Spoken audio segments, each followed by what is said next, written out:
Bloomberg Audio Studios. Podcasts, radio, news. Let's maybe start with the news of the week. The Prime Minister, Starmer, and others are rebuking Donald Trump and saying he's wrong, and yet they're still trying to stop him escalating. I mean, can you really have it both ways, or is now the time to go strong against him? We absolutely want to de-escalate.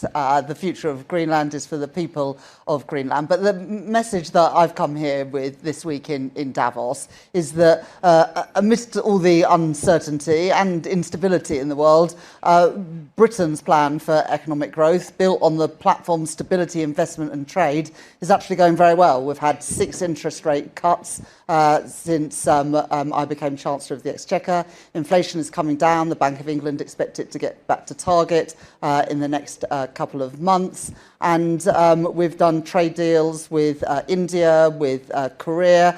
We're improving our trading relations with Europe. And despite challenges at the moment, we've secured a trade deal with the US as well, which means we've got lower tariffs than pretty much anywhere in the world. I mean, President Trump has gone after Keir Starmer also on the sale of an island, which he previously approved. So how would you characterize relationships between the two right now?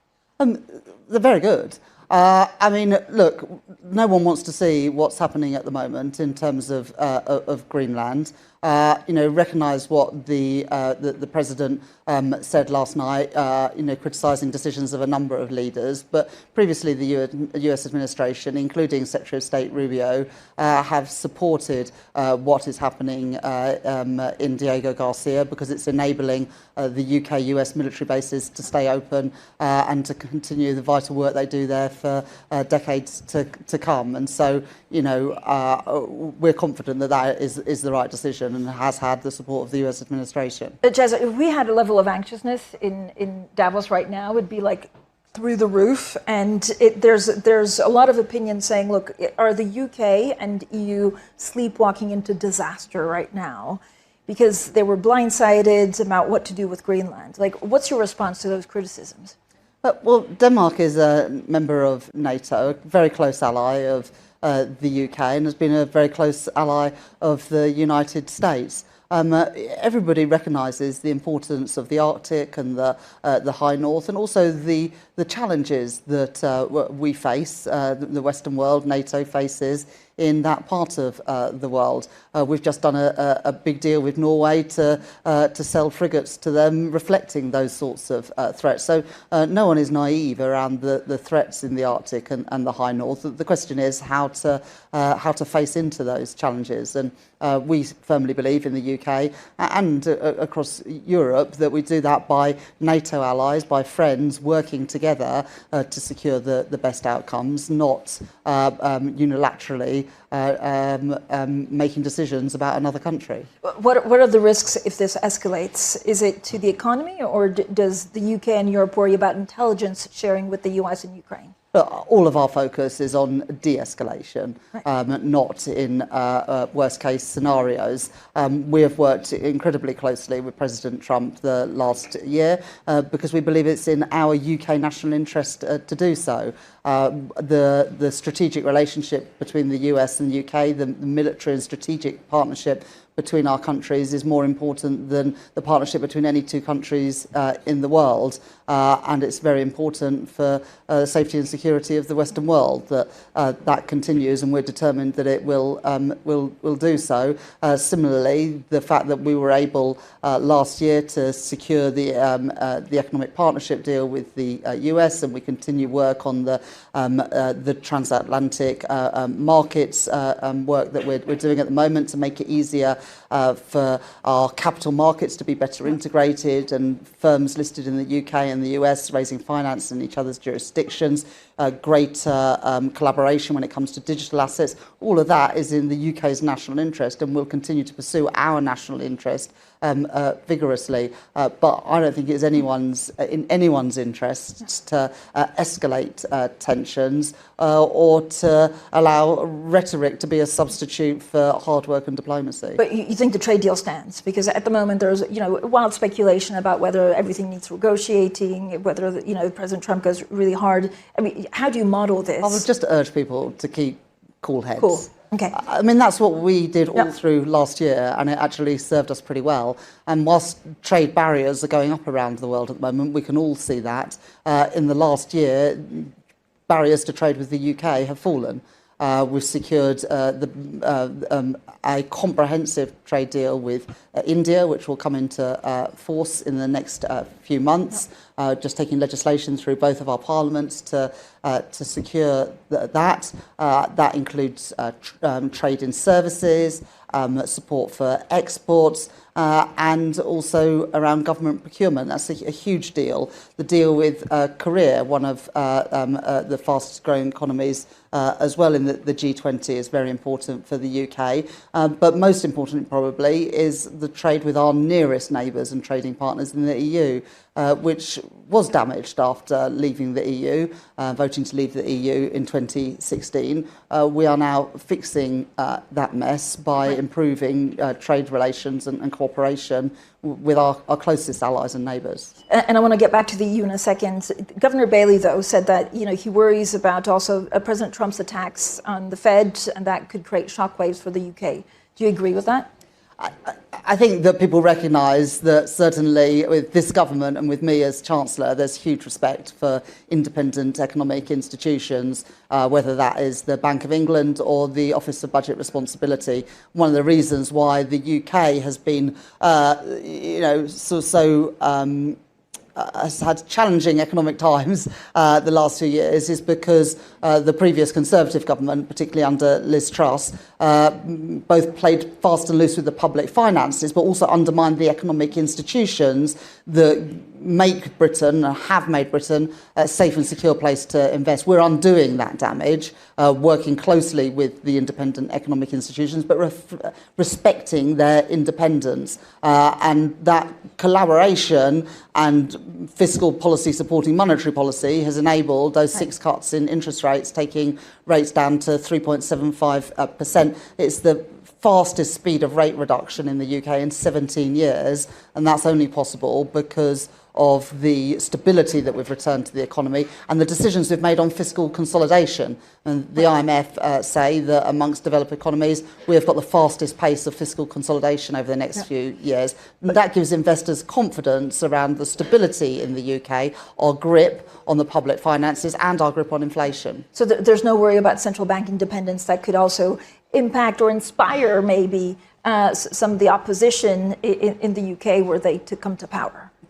Well, look, we won a massive majority just a year and a half ago. We have 3.5 years remaining of in our term in office, and I'm confident that our economic plan to grow the economy with the stability return to the economy, bringing investment in, global investment, as well as unlocking domestic investment, is the right plan. And in the next few months, as inflation returns to target, with lower interest rates, which are benefiting both households and businesses, that we will see the fruits of that in growth and higher living standards. Chancellor, I don't know whether you're meeting with Scott Bessent, the Treasury Secretary, here, or if you bump into him on promenade. Well, I was with Scott last week in Washington. I'm seeing Secretary Lutnick later today. Our Prime Minister spoke to President Trump just over the weekend. As you would expect, there are very close relations between our country at all levels.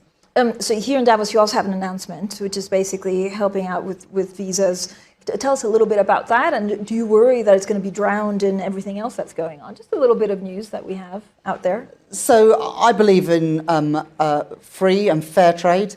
I believe in the benefits to businesses and also consumers of open economies, economies that are open to trade, open to investment and open to talent. Have always been the most successful economies, and I want Britain, even in a world where others are putting up barriers to trade and investment and talent, for Britain to be breaking down those barriers. And we are announcing today further changes in our global talent routes into the UK for 3 particular types of visa. The first is for foreign businesses looking to expand their footprint in the UK, working with them so that they can bring in talent as they expand their footprint. Second, for UK businesses in our industrial strategy sectors, which includes financial services, business services, creative industries, clean energy, advanced manufacturing, defence, etc. For those businesses, if they are bringing in talent from overseas into the UK, their visas will be the fees for those visas will be waived. And then the third announcement today is that for really great talent looking to come to UK universities, again, we'll waive those visas, as well as a specific scheme for people, gold medalists in the Maths Olympiad, offering a number of scholarships to UK universities for those people, because we want Britain to be a magnet for global talent in the same way we want it to be the best place in the world to trade from and to invest in. Chancellor, there's a growing clamour in labour circles, even from some of your own cabinet, for the UK to join a customs union with the EU. Is that on the cards? No, it was very clear in our manifesto that we wouldn't be rejoining the single market, the customs union, or bringing back free movement of labour. But what we have done already is brought back the Erasmus scheme, which enables young people both from the UK to go and study at European universities, and young people from Europe to come and study at our brilliant universities in the UK. We also have agreements in principle from last May around the UK doing a food and farming deal to reduce barriers to trade at the border, around electricity trading and energy trading, as well as some form of youth mobility within the European Union and the United Kingdom. So we're making progress in all of that, looking to have another summit this year where we can mark ourselves on progress against those ambitions and set new ambitions, because that summit last year was just the start of improving relations between the UK and the EU. And I would just say that, you know, at these sort of times when others are putting up barriers to trade, what Britain is arguing for, and what I believe in strongly, is that those of us who believe in free and fair trade should practice what we preach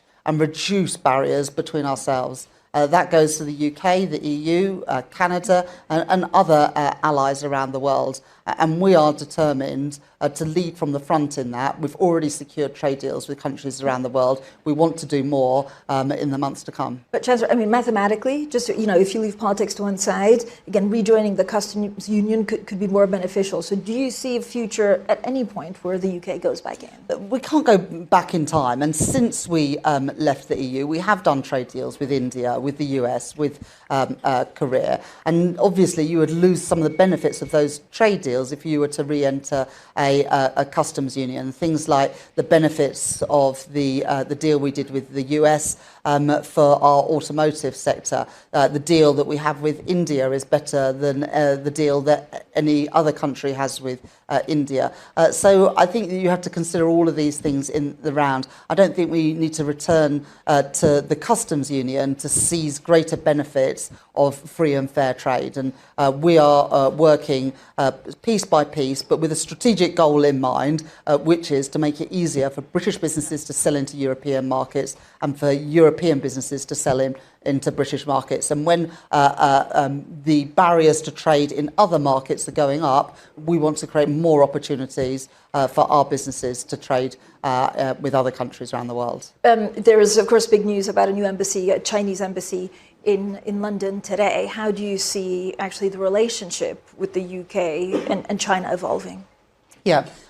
So we've given planning permission today for a new embassy. Obviously, China already has an embassy in London. This will be a new embassy, a move. But, you know, if you just sort of take a step back, Britain has embassies in almost every country around the world, and almost every country in the world has an embassy in London. They are absolutely vital for diplomatic relations and also for resolving tensions. And so it is right that China has an embassy in London, in the same way that it's important and right that the UK has an embassy in Beijing, and I was at our embassy in Beijing just last January when we restarted the economic and financial dialogue with China. It was the first time that we'd had an economic and financial dialogue between our countries for 6 years. And whilst other countries had been securing benefits for their financial services sectors in growing markets in China, we refused to engage. And that was the wrong thing to do. It was not in Britain's interests, and that's why we changed that approach. The Chinese hosted the economic and financial dialogue last year. We secured significant benefits for UK businesses, and we'll be hosting the next economic and financial dialogue with our Chinese counterparts in the UK this year. If the US continues being a little bit, not a little bit, actually belligerent with Europe, do you see the UK getting much, much closer to China? Well, let's just look at the numbers. The US trades more as a share of GDP with China than the UK does. Almost every big country in Europe trades more with China than the UK does. And that's because the UK, under successive Conservative governments, retreated from the global sphere for a number of years. And that was a mistake. And we lost out on growth and trade as a result of it. We are pursuing a very different approach, which is to relentlessly focus on our national interest. And our national interest means tackling the cost of living and growing our economy with more good jobs, paying decent wages in all parts of our country. And we only achieve that if we bring more investment in, international and domestic, and if we achieve more opportunities for firms in Britain, employing people in Britain, to then sell the excellent goods and services that we produce in the UK all around the world. And that's exactly what we're doing. Chancellor, back in Westminster, a lot of people in Labour are thinking about a challenge to your leadership and Keir Starmer's leadership in the coming months, especially if the local elections are very bad. What will you tell investors here in Davos who might be worried about a more left-wing PM and Chancellor getting in? I really don't think that people need to worry about that. Keir won a massive majority in Parliament. The Parliamentary Labour Party, the Cabinet want the Prime Minister to succeed. Even if someone did have the stupid idea of challenging the Prime Minister, it's incredibly difficult to do so. And I have every confidence that Keir will continue to be Prime Minister all through this term. I will continue to be Chancellor and hopefully into the second term as well. Nigel Farage is arriving here in Davos. What would Prime Minister Farage, who's doing very well in the polls, mean for the UK economy? Well, I think it would be very bad news for the UK economy. Nigel Farage believes in closed economies. He does not believe in the UK being open for trade. He sides with our adversaries rather than our friends, including with Russia and their war in Ukraine. And in terms of business, he was the cheerleader in chief for leaving the European Union. He's opposed every trade deal that this government has done, including the deal with the US and including the deal with India. He doesn't believe in an independent central bank or those independent economic institutions which give stability to the UK economy. And I do think that businesses should, without getting worried, should think about the consequences of that and not just sit on the sidelines. I mean, does having him here in Davos, taking meetings, I think also meeting with possibly, we don't have confirmation, the US delegation, does that overshadow some of the work that you're trying to do with your delegation? No. Not at all. There's no plans. He's got 7 MPs in Parliament, Francine. I know that people want to get excited, or maybe a couple more. I mean, who knows how many Tories have defected today?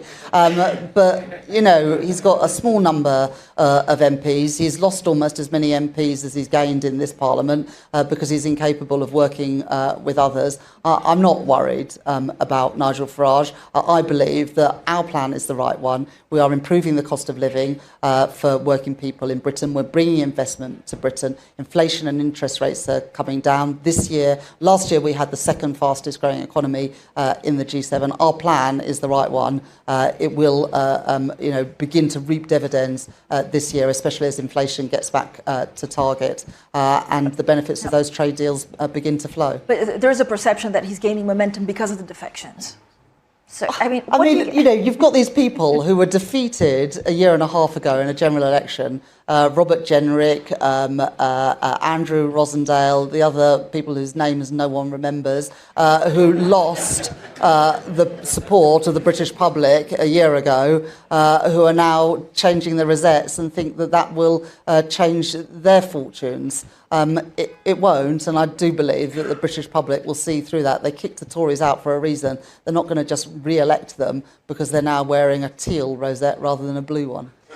Chancellor, there are a lot of questions people want to know about taxes. I know you can't tell us about the next budget. I don't know whether you think that this new trade tensions could have an impact of the budget. But holistically speaking, if you were to raise taxes again, would you do it for wealth taxes or general taxation? We have just had a budget, and what I was able to do in that budget was to build a headroom of £21.7 billion, more than doubling the headroom against our fiscal rules. I think that now puts us in a very strong position that we will not need to do more on that front. I'm not going to be able to write future budgets today. The world is a very uncertain place, but that increase in the headroom was very much, I think, welcomed by markets and has given greater confidence to people that we can have stability on a fiscal front as well.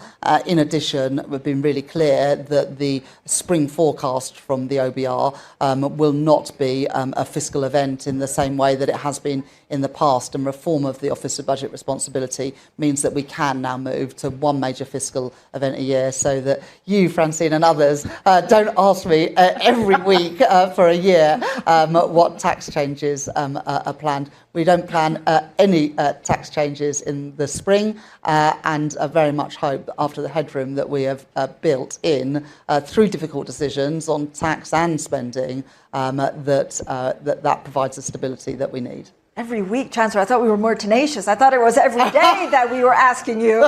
What are you most looking forward to in Davos? We have one more minute. I mean, we talk about disruption, shocks. There's a lot about AI, but is there something? What have you come here to do? Well, this is my fourth time in Davos. I came twice as Shadow Chancellor to set out the opposition approach to the economy. I learnt a lot during those two visits about what international investors were looking for in the UK. I knew they wanted stability. I knew they wanted better support to leverage in the private sector investment, the cash that was sitting there but wasn't coming to the UK because of that uncertainty. And I know that they wanted reform to how our economy works, planning reform, regulatory burdens lifted, better trade opportunities with countries around the world. That is what we are delivering as a government now. I'm certainly not claiming that the first year and a half in office has been easy, or that every decision that we've made has been one that's welcomed by business. But when you look around the world, when you look at the delegations from around the world this week, I hope people see in Britain, I hope that businesses see in Britain, a country that has returned to stability, that is bringing investment, is changing how the economy works, and is open to business, open to trade, open to investment, and as I set out today, open to talent as well.